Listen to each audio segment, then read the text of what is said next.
Google Earth était disponible sur Honeycomb jusqu'à présent, mais en fait c'était l'application pour Android 2, du moins la branche d'Android 2, qui était utilisée. Mais sachant qu'au sens de Google, seul Android 3.0 est dédié aux tablettes, cette version de Google Earth n'était pas franchement optimisée.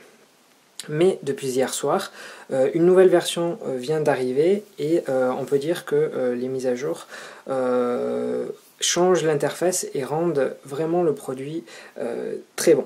Alors pour comparer, en fait, on va d'abord lancer Google Maps, qui est normalement assez bon en fait. Comme vous pouvez le voir, il est assez réactif, mais il a certains défauts.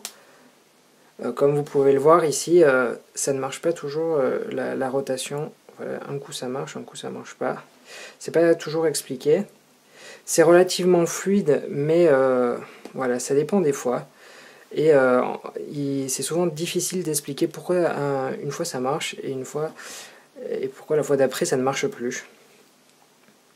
Donc voilà, ça c'était à peu près la fluidité de cette application et qui n'a pas franchement changé en termes d'optimisation depuis le lancement d'Honeycomb. Il y a eu des mises à jour, mais il n'y a pas eu de changement significatif. Maintenant, si on vient à Google Earth, les changements vont se sentir. Donc là, si je vais vers ma position, il y a toujours cette animation qu'on connaît en fait, qui est relativement classique. Donc là, il n'y a pas de problème apparent, mais vous allez vous rendre compte qu'en fait, tout marche beaucoup mieux que sur Google Maps. En fait, tout est beaucoup plus fluide. Et vraiment, ça se sent. Donc, on va faire un tour de l'application et voir en fait tout ce qu'elle propose. Donc, tout d'abord, voilà, il n'y a que le fond de carte avec les satellites, contrairement à Google Maps, mais c'est pas forcément dérangeant. Pour ce qui est du déplacement, il y a plusieurs gestes qu'on peut faire. Alors tout d'abord avec le doigt, comme ça, on se déplace n'importe où sur la carte. Ensuite, si on tape deux fois, ça fait un zoom sur l'endroit où on veut. Hop, voilà.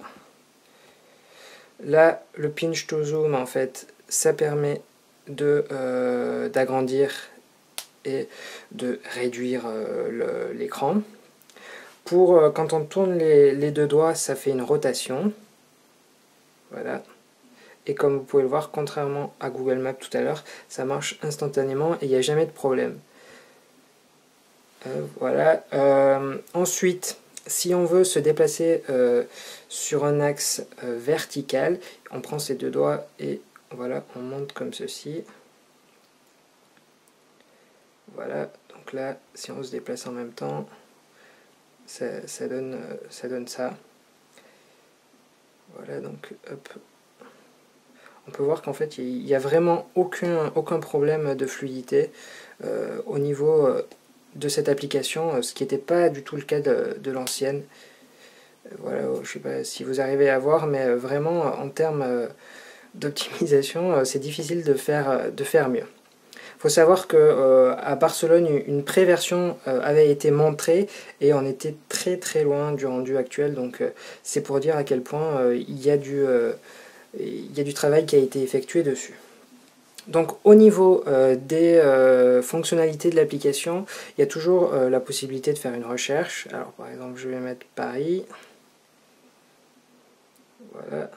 Là-dessus, il n'y a pas de problème, ça s'affichera correctement. Voilà. Si je zoome, tout a l'air de marcher. Et si je me déplace, c'est correct aussi. Il y a la possibilité aussi de dire le nom de la ville de manière orale. Mais bon, voilà. Nice. Ouais, ça marche très mal.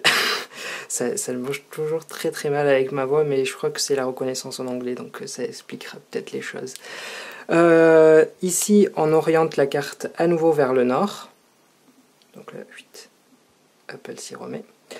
Ici, ça retourne à ma position actuelle. Voilà, hop, on s'arrête en chemin. Vous avez certainement remarqué qu'il y a donc ici les frontières non, c'est pas tout à fait ça. Si, c'est les frontières des régions, puis des départements. Il est possible en fait de les ajouter et de les enlever, mais il y a en fait plusieurs calques. Donc ici, il y a les lieux, il y a tout ce qui est businesses, ouais, tout ce qui vous pouvez voir. Panoramio, c'est en fait des photos, donc si je l'active, est-ce qu'en me rapprochant, il va y en avoir? Il faut peut-être se rapprocher. Oui, il y en a un là. Donc voilà, il y a ce petit effet qui est très joli. Et là, si je clique dessus, ça ne fait rien de particulier. Voilà, à part là-dessus sur l'utilisateur qui me lance le navigateur en même temps. Donc là, hop, je clique à côté et ça se ferme. Au niveau des autres calques, il y a donc Wikipédia, tout ce qui est routes et frontières, et également les océans. Donc ça, de ce côté-là, c'est pas très novateur. Si je vais par exemple sur Paris, là où on était juste avant, il doit peut-être y avoir plus d'informations dans les rues, et on va pouvoir voir les différents éléments. Donc là par exemple il y a une bouche de métro, hop. Si je fais voir plus d'informations, je peux même lancer Google Maps. Pareil pour les photos, tout ça ça marche très bien.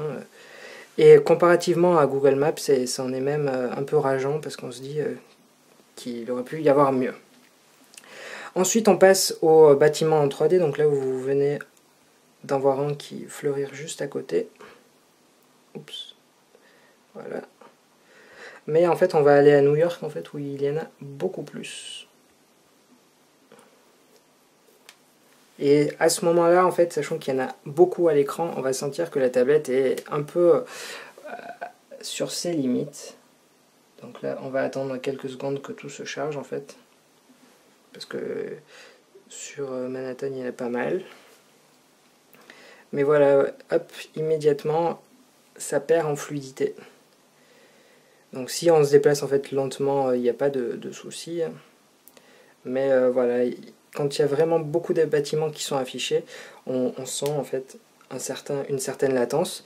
Et si je l'enlève, immédiatement ça reprend le dessus. Donc voilà, c'est clairement quand il y a trop de bâtiments qui sont affichés, voilà, ça n'y arrive pas. Ça lag un peu. Donc là pareil, je viens d'afficher sur Wikipédia, et si je lance l'article en complet, il y a le navigateur qui se lance de suite sans de problème là-dessus. Pour ce qui est des options, on peut supprimer les résultats de la recherche qu'on avait fait. Feedback, help, termes of service, on s'en fout. Pour ce qui est des options, il y a la possibilité d'effacer le cache, de définir sa taille. Alors faible, médium ou grande, ça n'aide pas forcément. Sachant que là la version de Google Earth c'est la 2. Et il y a aussi la possibilité d'ajouter des bases de données. Donc là en l'occurrence je n'en connais pas, mais c'est si vous connaissez plutôt d'autres bases de données pour l'application, en fait vous allez pouvoir les ajouter ici. Voilà, donc en conclusion, l'application marche très bien, et si on passe comme ceci, on peut voir qu'en fait ça reste toujours aussi fluide, il n'y a pas de problème là-dessus, alors qu'en réalité, lorsqu'on change l'angle de beaucoup d'applications sur Honeycomb, c'est pas le cas, et en fait ça se met à ramer de manière très intense. Par exemple, je vais vous faire la démonstration vite fait. Là vous allez voir que tout ce qui est launcher, il réagit, mais il n'est pas au top de ses performances. Maintenant, si je le repasse, hop, comme ceci, si je le repasse dans ce sens, voilà, l'écart est tout de même important. Donc ce qu'on peut dire de Google Earth, c'est que voilà, Google a fait un très bon boulot sur cette application, et on espère en fait que ça soit généralisé à d'autres.